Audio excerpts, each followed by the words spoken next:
Hi hello ನಮಸ್ಕಾರ ಸ್ನೇಹಿತರೆ. ಎಲ್ಲರೂ ಹೇಗಿದ್ದೀರಾ? ಐ ಹೋಪ್ ಎಲ್ಲರೂ ಸೂಪರ್ ಆಗಿದ್ದೀರಾ ಅಂತೇಳಿ ಭಾವಿಸ್ತಾ, ಸ್ನೇಹಿತರೆ ನಿಮ್ಮೆಲ್ರಿಗೂ ನಮ್ಮ ಟೇಸ್ಟಿ ಯಾತ್ರಾ ಕನ್ನಡ ಯೂಟ್ಯೂಬ್ ಚಾನಲ್ಗೆ ಸುಸ್ವಾಗತ ಸ್ನೇಹಿತರೆ. ಇವತ್ತಿನ ಹೊಸ ವಿಡಿಯೋಗೆ ನಿಮ್ಮೆಲ್ರಿಗೂ ಸುಸ್ವಾಗತ. ಇವತ್ತಿನ ವಿಡಿಯೋ ಸ್ಪೆಷಲ್ ಏನಪ್ಪ ಅಂತ ಅಂದರೆ, ಸ್ನೇಹಿತರೆ ನಮ್ಮೆಲ್ರಿಗೂ ಪುಸ್ತಕಗಳನ್ನ ಓದೋವಂಥ ಹವ್ಯಾಸ ಕೆಲವ್ರಿಗಿದೆ, ಕೆಲವ್ರಿಗಿಲ್ಲ. ಆ್ಯಕ್ಚುಲಿ ನಾವು ಪುಸ್ತಕಗಳನ್ನ ಪ್ರೀತಿಸಬೇಕು, ಓದಬೇಕು, ಆ ಒಂದು ಹವ್ಯಾಸನ ನಾವು ರೂಢಿಸ್ಕೊಳ್ಬೇಕು. ನನಗೂ ಕೂಡ ತುಂಬ ಆಸೆ ಪುಸ್ತಕಗಳನ್ನ ಓದೋದು ಅಂದರೆ ನಂಗೆ ತುಂಬ ಇಷ್ಟ. ಆದರೆ ಎಲ್ರಿಗೂ ಏನಪ್ಪ ಸಮಸ್ಯೆ, ನನಗಾಗಲಿ ಬೇರೆ ನಿಮಗಾಗಲಿ ಯಾರಿಗೇ ಆಗಲಿ, ಈ ಸಮಯದ ಅಭಾವ. ನೋಡಿ, ಸಮಯ ಅನ್ನೋದು ಎಷ್ಟು ಮುಖ್ಯ ಆಗುತ್ತೆ ಮನುಷ್ಯನ ಜೀವನದಲ್ಲಿ. ಆ ಸಮಯದ ಮೌಲ್ಯವನ್ನು ಅರಿತವನು ಅವನ ಬದುಕೇ ಸುಂದರ. ತುಂಬ ಜನಕ್ಕೆ ಹೇಳ್ತಾರೆ, ತುಂಬ ಬುಕ್ಸ್ ಇದ್ದಾವೆ, secret, rich dad, poor dad, ikigai, ತುಂಬ ಬುಕ್ಸ್ ಇದ್ದಾವೆ. ಯಾಕಂದರೆ ಯಾರು ಓದ್ತಾರೆ ಅಷ್ಟು ದೊಡ್ಡ ಪುಟಗಳು, ಅಷ್ಟು ದೊಡ್ಡ ಬುಕ್ಕು, ನಮಗೆ ಅಷ್ಟೆಲ್ಲ ಸಮಯ ಎಲ್ಲಿದೆ. ಯಾಕಂದರೆ ಇವತ್ತಿನ ಜೀವನ ಹೆಂಗಾಗಿದೆ ಮನುಷ್ಯಂದು ಅಂದರೆ, ಅವನ ಜೀವನ ಪೂರ್ತಿ ಕೆಲಸ ಕೆಲಸ ಕೆಲಸ ಅನ್ನೋದೇ ಆಗೋಗಿದೆ. ಬೆಳಗ್ಗೆಯಿಂದ ರಾತ್ರಿವರೆಗೂ ಆಫೀಸಲ್ಲಿ ಕೆಲಸ, ಮನೆಗೆ ಬಂದರೆ ಸಾಕಾಗಿರುತ್ತೆ. ಮನೆಯಲ್ಲಿ ಫ್ಯಾಮಿಲಿ, ಹೆಂಡ್ತಿ, ಮಕ್ಕಳು, ಮತ್ತು ಊಟ, ಮೊಬೈಲು, ಮತ್ತು ಟಿ ವಿ, ನಿದ್ದೆ, ಇಷ್ಟೇ ಆಗೋಗಿದೆ. ಹೆಣ್ಮಕ್ಳದ್ದು ಹೇಳ್ಬೇಕಂದ್ರೆ ಅವ್ರದ್ದು ಇನ್ನೂ ಕಷ್ಟ ಸ್ನೇಹಿತರೆ. ಪ್ರತಿನಿತ್ಯ ಅವ್ರ ಕೆಲಸ ಇದ್ದೇ ಇರುತ್ತೆ. ಮನೆ ಕೆಲಸ ಆಗಿರ್ಬೋದು, ಮಕ್ಕಳಿದ್ರೆ ಮಕ್ಕಳನ್ನ ರೆಡಿ ಮಾಡಬೇಕಾಗತ್ತೆ, ಸ್ಕೂಲಿಗೆ ಕಳಿಸ್ಬೇಕಾಗತ್ತೆ, ಕರ್ಕೊಂಬರೋದಾಗಿರ್ಬೋದು, ಮಧ್ಯಾಹ್ನ ಅಡುಗೆ ಕೆಲಸ, ಮತ್ತು ಸಾಯಂಕಾಲ ಪಾತ್ರೆ ತೊಳೆಯುವಂಥದ್ದು, ಕಸ ಗುಡಿಸೋದು, ಮನೆ ಒರೆಸೋದು, ಈ ಥರದ ಎಲ್ಲ ಕೆಲಸಗಳು ದಿನನಿತ್ಯ ಮಾಡಬೇಕಾಗುತ್ತವರು. ಅವ್ರಿಗೂ ಕೂಡ ಸಮಯ ಸಿಗಲ್ಲ. ಈ ಸಮಯದ ಅಭಾವದಿಂದ ತುಂಬ ಜನ ನಮಗೆ ಟೈಮ್ ಇಲ್ಲ ಅಂತಾರೆ. ಆದರೆ ಟೈಮ್ ಯಾರಿಗೂ ಇಲ್ಲ, ನಮಗೂ ಇಲ್ಲ, ನಿಮಗೂ ಇಲ್ಲ. ಆದರೆ ಆ ಸಮಯನ ನಾವು ಮಾಡಿಕೊಂಡು ಪುಸ್ತಕಗಳನ್ನ ಓದುವಂಥ ಹವ್ಯಾಸವನ್ನು ನಾವು ರೂಢಿಸ್ಕೊಳ್ಬೇಕು ಸ್ನೇಹಿತರೆ. ಯಾಕಂದರೆ ಕೆಲವೊಂದು ಪುಸ್ತಕಗಳು ನಮ್ಮ ಒಂದು ಜೀವನ ಶೈಲಿಯನ್ನೇ ಬದಲಾಯಿಸುತ್ತೆ. ನಮ್ಮ ಒಂದು ಜೀವನಕ್ಕೆ ಒಂದು ದಾರಿದೀಪ ಆಗ್ತವೆ. ಅಂಥ ಕೆಲವೊಂದು ಪುಸ್ತಕಗಳನ್ನ ನಾವು ಓದೋದಕ್ಕೆ ಸಮಯನ ಮಾಡಿಕೊಂಡು ಓದಿ, ಆ ಪುಸ್ತಕದ ಒಂದು ಸಾರಾಂಶ, ಒಂದು ಅರ್ಥನ ನಾವು ಅರ್ಥೈಸ್ಕೊಂಡು ನಮ್ಮ ಜೀವನದಲ್ಲಿ ಅಳವಡಿಸ್ಕೊಂಡಿದ್ದೇ ಆದರೆ ನಮ್ಮ ಜೀವನ ಸುಖಮಯ, ಸುಂದರಮಯ. ಹೀಗೆ ನಾನು ತುಂಬ ದಿವಸಗಳಿಂದ ಇಕಿಗಾಯ್ ಅನ್ನೋ ಒಂದು ಪುಸ್ತಕನ ಓದಬೇಕು ಅಂತ ಭಾಳ ಆಸೆ ಇಟ್ಕೊಂಡಿದ್ದೆ. ಆದರೆ ಆಗಿರಲಿಲ್ಲ. ಕೊನೆಗೂ ಫೈನಲಿ ಆ ಒಂದು ಪುಸ್ತಕದ ಸಾರಾಂಶವನ್ನು, ಕೆಲವೊಂದು ಪಾಯಿಂಟ್ಸ್ಗಳನ್ನ ನಾನು ತಿಳ್ಕೊಂಡೆ. ತುಂಬ ಖುಷಿಯಾಯಿತು. ಆ ಒಂದು ಪುಸ್ತಕ ಇಕಿಗಾಯ್ ಅಂತೇಳಿ ತುಂಬ ಜನಕ್ಕೆ ಗೊತ್ತಿರುತ್ತೆ. ಜಪಾನಿಗಳ ಒಂದು ರಹಸ್ಯ ಈ ಒಂದು ಪುಸ್ತಕದಲ್ಲಿ ಅಡಗಿದೆ ಅಂತಲೇ ಹೇಳ್ಬೋದು ಸ್ನೇಹಿತರೆ. ಇವತ್ತಿನ ವಿಡಿಯೋದಲ್ಲಿ ಈ ಒಂದು ಪುಸ್ತಕದ ಒಂದು ಸಾರಾಂಶನ, ಒಂದು 10 ಸರಳ ಸೂತ್ರಗಳು, ಯಾವ ರೀತಿ ಅವರು ಫಾಲೋ ಮಾಡ್ತಾ ಇದ್ದಾರೆ, ಯಾವ ರೀತಿ ಬದುಕ್ತಾ ಇದ್ದಾರೆ, ಯಾವ ರೀತಿ ಅವರ ಒಂದು ಜೀವನ ನಡೀತಾ ಇದೆ ಅನ್ನೋದನ್ನು ಒಂದು ಸರಳ ಸೂತ್ರಗಳ ಮುಖಾಂತರ ನಾನು ನಿಮಗೆ ಈ ವಿಡಿಯೋದಲ್ಲಿ ತಿಳಿಸ್ಕೊಡ್ತೀನಿ ಸ್ನೇಹಿತರೆ. ಇಕಿಗಾಯ್ ಜಪಾನಿಗಳ ಒಂದು ರಹಸ್ಯ ಅಡಗಿರುವಂಥ ಒಂದು ಪುಸ್ತಕ ಸ್ನೇಹಿತರೆ. ಈ ಪುಸ್ತಕ ಒಂದು ಡಿಸ್ಕ್ರಿಪ್ಷನ್ ಏನಪ್ಪ ಇದೆ, ಒಂದು ಸಬ್ ಟೈಟಲ್ ಏನಂತ ಇದೆ ಅಂದರೆ, ಇಕಿಗಾಯ್ನ ಒಂದು ಸಬ್ ಟೈಟಲ್ ಏನಂತ ಇದ್ದರೆ, ಪುಸ್ತಕದ subtitle the Japanese secret to a happy and long life. The Japanese secret of a happy and long life. ಈ ಪುಸ್ತಕವನ್ನು ಬರೆದಂಥವ್ರು ಹೆಕ್ಟರ್ ಗ್ರಾಸಿಯಾ ಫ್ರಾನ್ಸ್ ಮಿರಾಲ್ಸ್ ಅನ್ನೋಂಥವ್ರು. ಈ ಪುಸ್ತಕವನ್ನು ರಚನೆ ಮಾಡಿದಂಥವ್ರು ಹೆಕ್ಟರ್ ಗ್ರಾಸಿಯಾ ಫ್ರಾನ್ಸಸ್ ಮಿರಾಲ್ಸ್ ಅಂತ ಹೇಳಿ. ಸ್ನೇಹಿತರೆ, ಜಪಾನ್ ಅನ್ನೋ ಒಂದು ದೇಶದಲ್ಲಿ ಒಕಿನೋವಾ ಅನ್ನೋ ಒಂದು ದ್ವೀಪದಲ್ಲಿ ಸರಿಸುಮಾರು 1,00,000 ಜನರಲ್ಲಿ ಸರಾಸರಿ 25 ಜನ 100ಕ್ಕಿಂತ ಹೆಚ್ಚು ದೀರ್ಘಾಯುಷಿಗಳು ಇದ್ರಂತೆ. ಶತಾಯುಷಿಗಳು ಅಂತ ಹೇಳ್ತಾರೆ. ತುಂಬ ವರ್ಷಗಳ ಕಾಲ ಬದುಕಿದಂಥವರು, 100 ವರ್ಷ, 110, 120, 130 ವರ್ಷದ ತನಕನೂ ಬದುಕಿರುವಂಥ ಜನಗಳು 25 ಮಂದಿ ಇದ್ದಾರಂತೆ. ಈ 25 ಮಂದಿ ಹೇಗೆ ಇಷ್ಟು ದೀರ್ಘಾಯುಷವಾಗಿ ಹ್ಯಾಪಿಯಾಗಿ ಜೀವನವನ್ನು ನಡೆಸ್ತಾ ಇದ್ದಾರೆ ಈ ಒಂದು ಸಣ್ಣ ದ್ವೀಪದಲ್ಲಿ ಅಂತೇಳಿ, ಈ ಹೆಕ್ಟರ್ ಗ್ರಾಸಿಯಾ ಫ್ರಾನ್ಸ್ ಮಿರಾಲ್ಸ್ ಅನ್ನೋರು ರಿಸರ್ಚ್ ಮಾಡಿ, ಅವರು ಬದುಕಿಗೆ ಯಾವ ಸೂತ್ರಗಳನ್ನ ಅಳವಡಿಸ್ಕೊಂಡ್ರು, ಹೇಗೆ ಬದುಕಿದ ಯಾವ ಪಾಯಿಂಟ್ಸನ್ನ ಅವ್ರು ಫಾಲೋ ಮಾಡಿ ಇಷ್ಟು ಹ್ಯಾಪಿಯಾಗಿ ಜೀವನವನ್ನು ನಡೆಸಿದ್ದಾರೆ ಅಂತೇಳಿ ರಿಸರ್ಚ್ ಮಾಡಿ ಈ ಪುಸ್ತಕವನ್ನು ರಚನೆ ಮಾಡಿದ್ದಾರೆ. ಅದೇ ಈ ಪುಸ್ತಕ ಇಕಿಗಾಯ್. ಅಲ್ಲಿನ ಜನ ಇಚಲಿಬಾ ಚೋಡ್ ಅನ್ನೋ ತತ್ವವನ್ನು ಅನುಸರಿಸ್ತಾರಂತೆ. ಇಚಲಿಬಾ ಚೋಡ್ ಹಂಗಂತ ಅಂದರೆ, ಅವರು ಸಮಾಜದಲ್ಲಿ ತನ್ನ ಎದುರುಗಡೆ ಯಾವುದೇ ಒಬ್ಬ ವ್ಯಕ್ತಿ ಸಿಕ್ಕಿದ್ರೂ ಬಂದ್ರೂ ಕೂಡ ಅವರು ಆ ವ್ಯಕ್ತಿಯನ್ನು ಒಬ್ಬ ಸ್ನೇಹಿತನಾಗಿ, ಬ್ರದರ್ ಆಗಿ ಸ್ವೀಕರಿಸ್ತಾರಂತೆ. ಅವರು ಫಸ್ಟ್ ಟೈಮೇ ಸಿಕ್ಕಿರಲಿ, ಅವರು ಒಬ್ಬ ಸ್ನೇಹಿತನಾಗಿ, ಬಂಧುವಾಗಿ, ಫ್ರೆಂಡಾಗಿ ಸ್ವೀಕರಿಸ್ತಾರಂತೆ. ಈ ಒಂದು ತತ್ವನ ಅವರು ಅನುಸರಿಸ್ಕೊಂಬಂದು ತುಂಬ ದೀರ್ಘಾಯುಷ್ಯವಾಗಿ ಮತ್ತು ಸಂತೋಷವಾಗಿ ಒಂದು ಜೀವನವನ್ನು ನಡೆಸ್ತಾ ಇರ್ತಾರೆ. ಅವರು ಫಾಲೋ ಮಾಡಿದಂಥ ಒಂದು ಸರಳವಾದಂಥ ಒಂದು 10 ಸೂತ್ರಗಳು ಯಾವುದ್ಯಾವುದು ಅನ್ನೋದನ್ನ ಈ ಪುಸ್ತಕದಲ್ಲಿ ತಿಳಿಸ್ಕೊಟ್ಟಿದ್ದಾರೆ. ಆ ಒಂದು ಪಾಯಿಂಟ್ಸನ್ನು ನಾನು ನಿಮ್ಮ ಮುಂದೆ ಈ ವಿಡಿಯೋದಲ್ಲಿ ಹೇಳ್ತಾ ಇದ್ದೀನಿ ಸ್ನೇಹಿತರೆ. ಈ ವಿಡಿಯೋನ ಸ್ಕಿಪ್ ಮಾಡದೆ ಪೂರ್ತಿಯಾಗಿ ನೋಡಿ. ಈ ವಿಡಿಯೋ ಇಷ್ಟ ಆದರೆ ಲೈಕ್ ಕೊಟ್ಟು ನಿಮ್ಮ ಅನಿಸಿಕೆ ಅಭಿಪ್ರಾಯಗಳನ್ನ ಕಮೆಂಟ್ ಬಾಕ್ಸ್ನಲ್ಲಿ ಹಂಚ್ಕೊಂಡು ವಿಡಿಯೋನ ಶೇರ್ ಮಾಡಿ. ಹಾಗೆ ಸಬ್ಸ್ಕ್ರೈಬ್ ಮಾಡ್ಕೊಂಡಿಲ್ಲ ಅಂದರೆ ನಮ್ಮ ಚಾನಲ್ನ ಸಬ್ಸ್ಕ್ರೈಬ್ ಮಾಡ್ಕೊಳ್ಳಿ. ಬೆಲ್ ಐಕಾನ್ ಕ್ಲಿಕ್ ಮಾಡಿ ನೋಟಿಫಿಕೇಷನ್ ಆನ್ ಮಾಡ್ಕೊಳ್ಳಿ. ಬನ್ನಿ ಸ್ನೇಹಿತರೆ, ಹಾಗಾದರೆ ಆ ಒಂದು 10 ಸರಳ ಸೂತ್ರಗಳು ಏನು ಅನುಸರಿಸ್ತಾ ಇದ್ರು ಆ ಜನ ಅನ್ನೋದನ್ನು ತಿಳ್ಕೊತಾ ಹೋಗೋಣ. ಮೊದಲನೇದಾಗಿ, stay active, don't retire. Stay active, don't retire. ಯಾವಾಗಲೂ ಆ್ಯಕ್ಟಿವ್ ಆಗಿರಿ, ಕ್ರಿಯಾಶೀಲರಾಗಿರಿ. ರಿಟೈರ್ ಆಗಬೇಡಿ, ನಿವೃತ್ತಿ ಆಗಬೇಡಿ. ನೀವು ನಿಮ್ಮ ವೃತ್ತಿ ಜೀವನದಲ್ಲಿ ನಿವೃತ್ತಿ ಆಗ್ತೀರ, ಬಟ್ ನಿಮ್ಮ ನಿಜ ಜೀವನದಲ್ಲಿ ಯಾವತ್ತೂ ಕೂಡ ನಿವೃತ್ತಿ ಆಗಬೇಡಿ. ನಿಮ್ಮದು ಏನು ಕೆಲಸಗಳು ಮಾಡ್ತಿದ್ದೀರಾ ಆ ಕೆಲಸಗಳನ್ನ ಮಾಡ್ತಾ ಹೋಗಿ. ಆ ಕೆಲಸ ನೀವು ಮಾಡುವಂಥ ಕೆಲಸದಿಂದ ನಿಮಗೆ ಸುಖ ಸಿಗ್ತಾ ಇದೆ, ಶಾಂತಿ ಸಿಗ್ತಾ ಇದೆ, ನಿಮಗೆ ಪ್ರೀತಿ ಇದೆ ಅಂತ ಅಂದರೆ ಆ ಕೆಲಸನ ಯಾವುದೇ ಕಾರಣಕ್ಕೂ ನಿಲ್ಲಿಸಬೇಡಿ. ನೀವು ಮಾಡುವಂಥ ಕೆಲಸದಿಂದ ಸಮಾಜಕ್ಕೆ ಒಳ್ಳೆಯದಾಗ್ತಿದೆ, ಸಮಾಜದಲ್ಲಿಂಥ ಬೇರೆ ವ್ಯಕ್ತಿಗಳು ನೀವು ಮಾಡುವಂಥ ಕೆಲಸನ ಪ್ರೀತಿಸ್ತಾ ಇದ್ದಾರೆ, ಅದರಿಂದ ಒಳ್ಳೆಯದಾಗ್ತಿದೆ, ನಿಮ್ಮ ಮನಸ್ಸಿಗೆ ಶಾಂತಿ ಸಿಗ್ತಾ ಇದೆ ಅಂದರೆ, ಖುಷಿ ಆಗ್ತಿದೆ ಅಂದರೆ ಆ ಕೆಲಸನ ಯಾವುದೇ ಕಾರಣಕ್ಕೂ ನಿಲ್ಲಿಸಬೇಡಿ. ನಿಮ್ಮ ಪ್ರೊಫೆಷನಲ್ ವೃತ್ತಿ ಜೀವನ ನಿವೃತ್ತಿ ಆದರೂ, ಬಟ್ ನಿಮ್ಮ ನಿಜ ಜೀವನದಲ್ಲಿ ನಿವೃತ್ತಿ ಅನ್ನೋದು ಇರಬಾರ್ದು. ಸ್ಟೇ ಆ್ಯಕ್ಟಿವ್, ಡೋಂಟ್ ರಿಟೈರ್ ಅಂತೇಳಿ ಹೇಳ್ತಾರೆ ಸ್ನೇಹಿತರೆ. ಎರಡನೇದಾಗಿ ಪಾಯಿಂಟ್ ಬಂದು, ಟೇಕ್ ಇಟ್ ಸ್ಲೋ. ಯಾವಾಗಲೂ ಮನುಷ್ಯ ಸ್ವಲ್ಪ ನಿಧಾನ ಅನ್ನೋದು ಇರಬೇಕು. ಅತಿಯಾಗಲ್ಲ, ಸ್ವಲ್ಪ ನಿಧಾನ ಅನ್ನೋದು ಇರಬೇಕು ಮನುಷ್ಯನ ಜೀವನದಲ್ಲಿ. ಅವಸರ ಇರಬಾರ್ದು, ಅರೆಬೆರೆ ಇರಬಾರ್ದು. ಆ ಥರ ಮಾಡೋದ್ರಿಂದ ಯಾವುದೇ ಕೆಲಸ ಕೂಡ ಸಕ್ಸಸ್ಫುಲಿ ಕಂಪ್ಲೀಟ್ ಆಗೋದಿಲ್ಲ. ಕೆಲವ್ರು ಹೇಳ್ತಾರೆ ನಮ್ಮ ಕಡೆ, ಏನು 6 ತಿಂಗಳಿಗೆ ಹುಟ್ಟಂಗೆ ಆಡ್ತೀಯ, 7 ತಿಂಗಳಿಗೆ ಹುಟ್ಟಂಗೆ ಆಡ್ತೀಯಲ್ಲೋ, ಹಾಗೆ ಹೀಗೆ ಅಂತ ಒಂದು ಆಡು ಭಾಷೆಯಲ್ಲಿ ಬೈತಾ ಇರ್ತಾರೆ. ನೋಡಿ, ಕೆಲವರೆಲ್ಲ ತುಂಬ ಅವಸರ ಮಾಡ್ತಾರೆ, ಫಾಸ್ಟ್ ಮಾಡ್ತಿರ್ತಾರೆ. ಸೊ ಅವಾಗೇನಾಗುತ್ತೆ, ನಾವು ಮಾಡೋವಂಥ ಕೆಲಸ ಅದು ಸಕ್ಸಸ್ಫುಲಿಯಾಗಿ ಕಂಪ್ಲೀಟ್ ಆಗೋದಿಲ್ಲ, ಅರೆಬರೆ ಆಗುತ್ತೆ, ಅಲ್ಲಿ ಏನೋ ಒಂದು ಸಮಸ್ಯೆ ಆಗುತ್ತೆ, ಅಡಚಣೆಗಳಾಗುತ್ತೆ. ಹಾಗಾಗಿ ಒಂದು ನಿಧಾನವೇ ಪ್ರಧಾನ ಅಂತ ಹೇಳ್ತಾರಲ್ಲ, ಹಾಗಾಗಿ ಯಾವ ಮನುಷ್ಯ ಸಾವಕಾಶವಾಗಿ ಇರ್ತಾನೋ ಅವನು ಭಾಳಷ್ಟು ದೂರ ಹೋಗ್ತಾನೆ.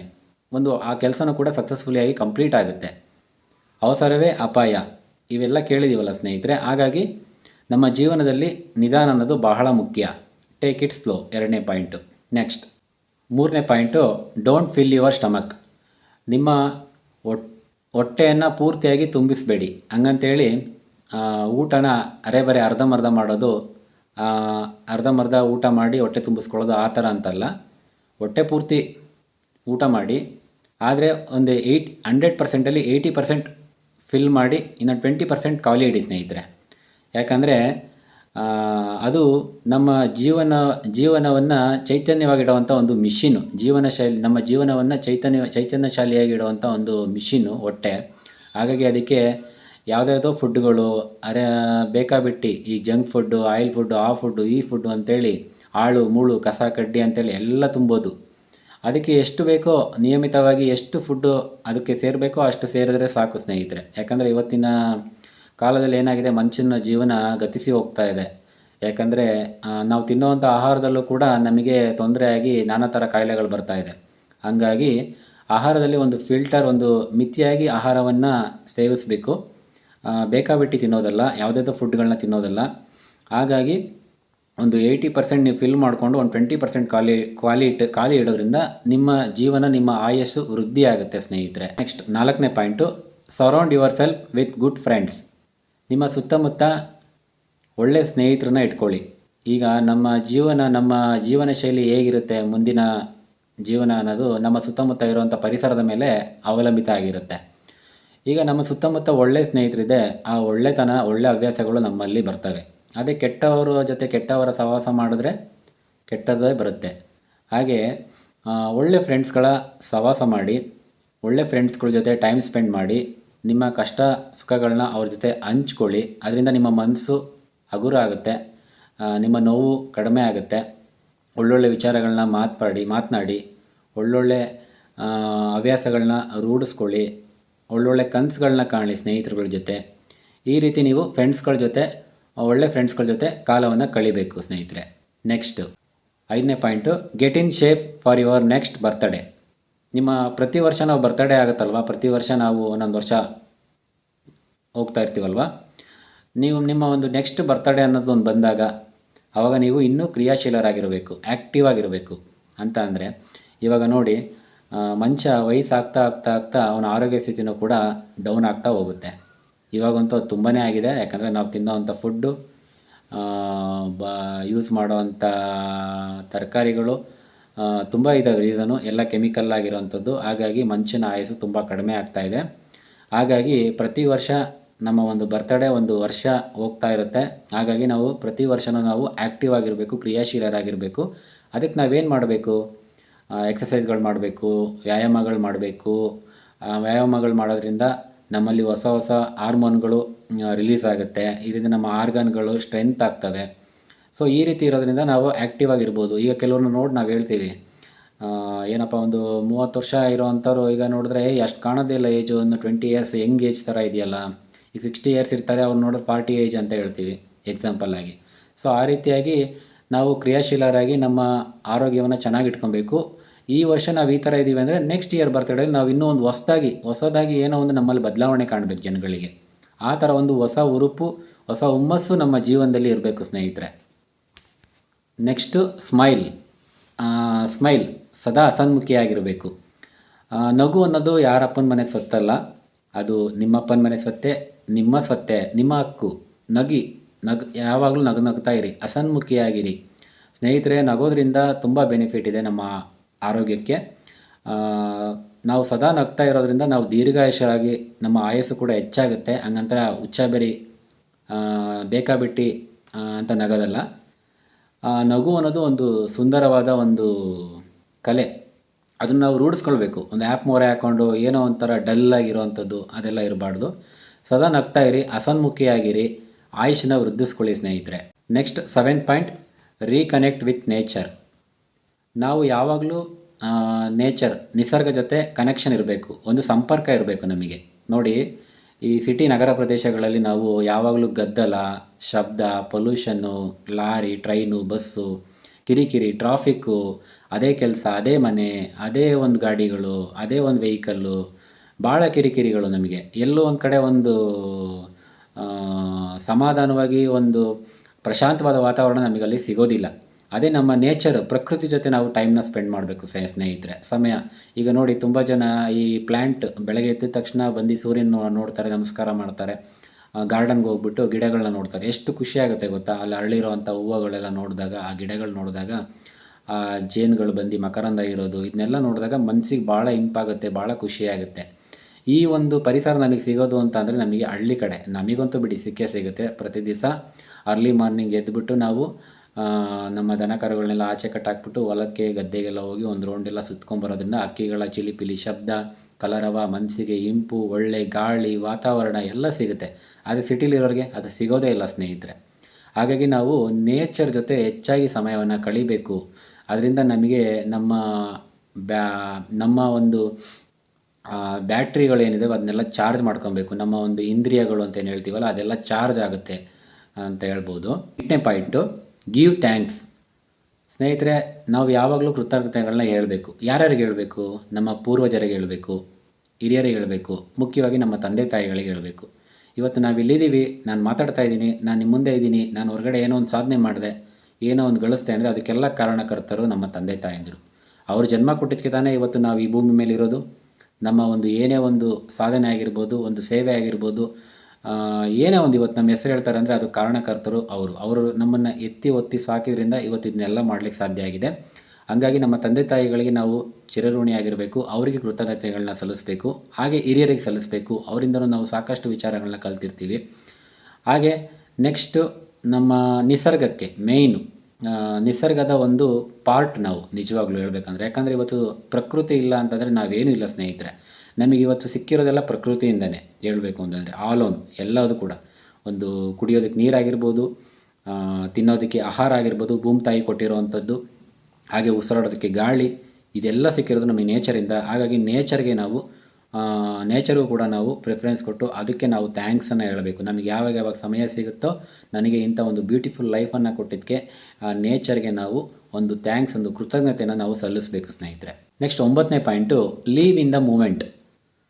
ಮನುಷ್ಯ ಯಾವಾಗಲೂ ವರ್ತಮಾನ ಕಾಲದಲ್ಲಿ ಜೀವಿಸಬೇಕು. ಈಗಿನ ಕ್ಷಣವನ್ನು ಪ್ರೀತಿಸಿ ಅನುಭವಿಸಿ ಜೀವಿಸಬೇಕು. ಅದನ್ನು ಬಿಟ್ಟು ಗತಿಸಿ ಹೋಗಿರೋವಂಥದ್ದು ಮುಂದೆ ಆಗೋವಂಥದ್ರ ಬಗ್ಗೆ ಯೋಚನೆ ಮಾಡ್ತಾ ಭಯಪಡ್ತಾ ಬದುಕಬಾರ್ದು ಸ್ನೇಹಿತರೆ. ಈಗ ಆಗೋಗಿರೋದು ಫಾಸ್ಟ್ ಈಸ್ ಫಾಸ್ಟ್, ಮತ್ತು ನಾವು ಅದನ್ನು ತರಲಿಕ್ಕಾಗಲ್ಲ, ಮತ್ತು ಅದನ್ನು ನಾವು ಇಮ್ಯಾಜಿನೇಷನ್ ಕೂಡ ಮಾಡಲಿಕ್ಕಾಗಲ್ಲ. ಆಗೋಗಿರೋದ್ರ ಬಗ್ಗೆ ಬಿಟ್ಬಿಡಿ. ಮತ್ತು ಮುಂದೆ ಆಗುವಂಥದ್ದು, ಈ ಸಲ ಕಾಂಗ್ರೆಸ್ ಸರ್ಕಾರ ಇದೆ, ಮುಂದೆ ಯಾವುದು BJP ಬರುತ್ತೋ JDS ಬರುತ್ತೋ ಇದನ್ನೆಲ್ಲ ಯೋಚನೆ ಮಾಡ್ತಾ ಬೇಡದೇ ಇರೋ ವಿಷಯಗಳ ಬಗ್ಗೆ ಯೋಚನೆ ಮಾಡ್ತಾ ನಮ್ಮ ಜೀವನವನ್ನು, ನಮ್ಮ ಟೈಮನ್ನು ಹಾಳು ಮಾಡಬೇಡಿ. ಈಗಿನ ಕ್ಷಣ ಏನಿದೆಯೋ ಅದನ್ನು ಪ್ರೀತಿಸಿ ಬದುಕಿ, ಖುಷಿಯಿಂದ ಬದುಕಿ, ಈ ಕ್ಷಣವನ್ನು ಆನಂದವಾಗಿಸ್ಕೊಳ್ಳಿ. ಇದನ್ನು ನಾನು ಒಂದು ಒಳ್ಳೆ ಕ್ಷಣವನ್ನಾಗಿ ಮಾಡ್ಕೊಬೇಕು ಅನ್ನೋದು ನಿಮ್ಮ ಮನಸ್ಸಲ್ಲಿ ನಿಶ್ಚಯ ಮಾಡಿಕೊಂಡು ಈ ಪ್ರೆಸೆಂಟ್ ಒಂದು ವರ್ತಮಾನದಲ್ಲಿ ಈ ಕ್ಷಣವನ್ನು ಎಂಜಾಯ್ ಮಾಡ್ತಾ ಬದುಕೋದನ್ನು ಕಲೀರಿ ಸ್ನೇಹಿತರೆ. Next last 10th one, follow your ikigai. Ikigai ಅನ್ನೋದು ಒಂದು ರಹಸ್ಯವಾದ ಪದ. ನಿಜವಾಗ್ಲೂ ಏನಿದು ಇಕಿಗಾಯ್ ಸ್ನೇಹಿತರೆ? ನಮ್ಮ ಎಲ್ಲರ ಜೀವನದಲ್ಲೂ ಎಲ್ಲರಲ್ಲೂ ಕೂಡ ಒಂದು ಕಲೆ, ಒಂದು ಪ್ರತಿಭೆ ಅನ್ನೋದು ಇದ್ದೇ ಇರುತ್ತೆ, ಒಂದು ಟ್ಯಾಲೆಂಟ್ ಅನ್ನೋದು ಇದ್ದೇ ಇರುತ್ತೆ. ಪ್ಯಾಷನ್ ಅಂತ ಹೇಳ್ತೀವಿ. ಒಂದು ಪ್ಯಾಷನ್ ಅನ್ನೋದು ಇದ್ದೇ ಇರುತ್ತೆ ಪ್ರತಿಯೊಬ್ಬ ಮನುಷ್ಯನಲ್ಲೂ. ಅದನ್ನು ನಾವು ತೋರಿಸ್ಕೊಬೇಕು. ನಾವೇನು ಮಾಡ್ತೀವಿ, ತುಂಬ ಜನ ಏನು ಮಾಡ್ತೀವಿ, ನಾನು ಕೂಡ ಅದೇ ಮಾಡಿದ್ದೀನಿ. ತುಂಬ ಜನ ಏನು ಮಾಡ್ತಾರೆ, ಅವರ ಒಂದು ಕಲೆನ ಪ್ರತಿಭೆನ ಹೊರಗಡೆ ತೋರಿಸೋದೇ ಇಲ್ಲ, ಒಳಗಡೆನೇ ಹೈಡ್ ಮಾಡ್ಕೊಂಬಿಡ್ತಾರೆ. ಗುಬ್ಬಚ್ಚಿ ಮರಿ ಥರ ಒಂದು ಗೂಡೊಳಗೆ ಸೇರ್ಕೊಂಡ್ಬಿಡ್ತಾರೆ. ಈ ಥರ ಆದರೆ ನಿಮ್ಮ ಜೀವನಕ್ಕೆ ಏನು ಅರ್ಥ ಇರುತ್ತೆ? ಜನಗಳಿಗೆ ನೀವು ಏನು ಯಾರು ಅನ್ನೋದು ಹೇಗೆ ಗೊತ್ತಾಗುತ್ತೆ? ಹೊರಗಡೆ ಪಬ್ಲಿಕ್ಕಲ್ಲಿ ನೀವು ಯಾರು ಏನು ಅನ್ನೋದು ಅರ್ಥ ಆಗಬೇಕು, ಪ್ರೂವ್ ಆಗಬೇಕು ಅಂತಂದರೆ ನಿಮ್ಮ ಒಂದು ಪ್ಯಾಷನ್, ನಿಮ್ಮ ಒಂದು ಪ್ರತಿಭೆ, ನಿಮ್ಮ ಒಂದು ಕಲೆ ಏನಿದೆ ಅದನ್ನು ಹೊರ ಹಾಕಿ ತೋರಿಸ್ಕೊಳ್ಳಿ. ಎಕ್ಸಾಂಪಲ್, ಈಗ ಹೆಣ್ಮಕ್ಳುಗಳು ಒಂದು ರಂಗೋಲಿ ಹಾಕೋದು ಒಂದು ಕಲೆ, ಅವ್ರದ್ದು ಒಂದು ವಿಶೇಷವಾದ ಒಂದು ಕಲೆ. ತುಂಬ ಆಸೆ ಇರುತ್ತೆ, ಎಲ್ಲ ಇರುತ್ತೆ, ಅವ್ರಿಗೆ ತೋರಿಸ್ಕೊಳ್ಳೋದಕ್ಕೆ ಇಷ್ಟ ಇರೋದಿಲ್ಲ. ಅದೇ ಕೆಲವರೆಲ್ಲ ನೋಡಿ, ಈಗ ರಂಗೋಲಿ ಚಾನಲ್ಗಳೆಲ್ಲ ಇದೆ, ಹೆಣ್ಮಕ್ಳೆಲ್ಲ ಒಳ್ಳೊಳ್ಳೆ ರಂಗೋಲಿಗಳು ಹಾಕ್ಕೊಂಡು ಅವ್ರವ್ರ ಕಲೆಗಳನ್ನ ತೋರಿಸ್ಕೊತಾ ಹೋಗ್ತಿದ್ದಾರೆ ನೋಡಿ. ಈ ಥರ ಅವಾಗ ಏನಾಗುತ್ತೆ, ಸೋಷಿಯಲ್ ಮೀಡಿಯಾದಲ್ಲಿ ಅವರು ತೋರಿಸೋದ್ರಿಂದ ತುಂಬ ಜನಗಳಿಗೆ ಗೊತ್ತಾಗುತ್ತೆ, ಪರಿಚಯ ಆಗುತ್ತೆ. ಇವ್ರು ಈ ಥರನ, ಅವ್ರು ಆ ಥರನ ಒಳ್ಳೆ ರಂಗೋಲಿಗಳಾಗ್ತಾರೆ. ಅದರಿಂದ ಅವರು ಕೂಡ ಕಲಿತಾರೆ ಅದರಿಂದ. ಅದೇ ರೀತಿ ಈಗ ಮಾತನಾಡೋದು ಅಂತ ಕೂಡ ಒಂದು ಕಲೆ, ಮಾತನಾಡೋ ಒಂದು ಶೈಲಿ ಆಗಿರ್ಬೋದು, ಕೆಲವ್ರಿಗೆ ಇಷ್ಟ ಆಗುತ್ತೆ. ಸೊ ನಿನಗೆ ಇಷ್ಟ ಇದೆಯಾ, ಅದನ್ನು ನೀನು ಮಾಡು, ತೋರಿಸು ಪಬ್ಲಿಕ್ಕಿಗೆ, ಸಮಾಜಕ್ಕೆ ಗೊತ್ತಾಗೋದು ಯಾವಾಗ? ಸೊ ಆ ಒಂದು ಪ್ಯಾಷನನ್ನು ಹೊರ ಹಾಕಬೇಕು. ತುಂಬ ಜನಕ್ಕೆ ಅದು ಗೊತ್ತೇ ಇಲ್ಲ. ಸೊ ಗೊತ್ತಿಲ್ಲದೆ ಇರೋರು ಏನು ಮಾಡಬೇಕು, ಅವರ ಒಂದು ಇಕಿಗಾಯ್, ಅವರ ಒಂದು ಪ್ಯಾಷನ್, ಅವರ ಒಂದು ಪ್ರತಿಭೆಯನ್ನು ಅವರು ಹುಡುಕಿ ಗುರುತಿಸಿ ಅದನ್ನು ಹೊರ ಹಾಕಲಿಕ್ಕೆ ಪ್ರಯತ್ನಿಸಬೇಕು ಸ್ನೇಹಿತರೆ. ಈ ಥರ ಒಂದು ಈ ಇಕಿಗಾಯ್ನ 10 ಸರಳ ಸೂತ್ರಗಳೇನು ಹೇಳೋದೋ ಇದನ್ನು ನಾವು ನಮ್ಮ ಜೀವನದಲ್ಲಿ ಅಳವಡಿಸ್ಕೊಂಡು ಅನುಸರಿಸ್ಕೊಂಡು ನೀವು ಎಲ್ಲರೂ ಕೂಡ ದೀರ್ಘಾಯುಷವಾಗಿ ಸಂತೋಷಮಯವಾಗಿ ಆನಂದಮಯವಾಗಿ ಜೀವನವನ್ನು ನಡೆಸೋಣ. ಎಲ್ಲರಿಗೂ ಒಂದು ಒಳ್ಳೆ ಸುಂದರವಾದ ಆನಂದಮಯವಾದ ಅರ್ಥಮಯವಾದ ಜೀವನ ಆ ದೇವರು ಕರುಣಿಸಲಿ ಅಂತೇಳಿ ನಾನು ಶುಭ ಹಾರೈಸ್ತೀನಿ ಸ್ನೇಹಿತರೆ. ಇದಾಗಿತ್ತು ಈ ಒಂದು ವಿಡಿಯೋ, ಈ ಒಂದು ಇಕಿಗಾಯ್ ಬುಕ್ಕಿನ ಒಂದು ಸಾರಾಂಶ. ನನಗೆ ಗೊತ್ತಿರೋಷ್ಟು ವಿಷಯಗಳನ್ನ ಒಂದು ಶಾರ್ಟ್ ಆ್ಯಂಡ್ ಸ್ವೀಟಾಗಿ ನಿಮಗೆ ತಿಳಿಸಿದ್ದೀನಿ ಸ್ನೇಹಿತರೆ. ವಿಡಿಯೋನ ಪೂರ್ತಿಯಾಗಿ ನೋಡಿ, ಇಷ್ಟ ಆಗಿದರೆ ಲೈಕ್ ಮಾಡಿ, ಕಮೆಂಟ್ ಮಾಡಿ, ಶೇರ್ ಮಾಡಿ, ಬೆಲ್ ಬಟನ್ ಕ್ಲಿಕ್ ಮಾಡಿ, ನೋಟಿಫಿಕೇಷನ್ ಆನ್ ಮಾಡ್ಕೊಳ್ಳಿ. ಇದೇ ಥರ ನೆಕ್ಸ್ಟ್ ಹೊಸ ವಿಡಿಯೋವೊಂದಿಗೆ, ಒಂದು ಹೊಸ ಕಂಟೆಂಟೊಂದಿಗೆ ನಾನು ನಿಮ್ಮ ಮುಂದೆ ಬರ್ತೀನಿ. ಅಲ್ಲಿವರೆಗೂ ಎಲ್ರಿಗೂ ಒಳ್ಳೆಯದಾಗಲಿ ಸ್ನೇಹಿತರೆ. ಶುಭವಾಗಲಿ. Bye bye. Take care. Love you all.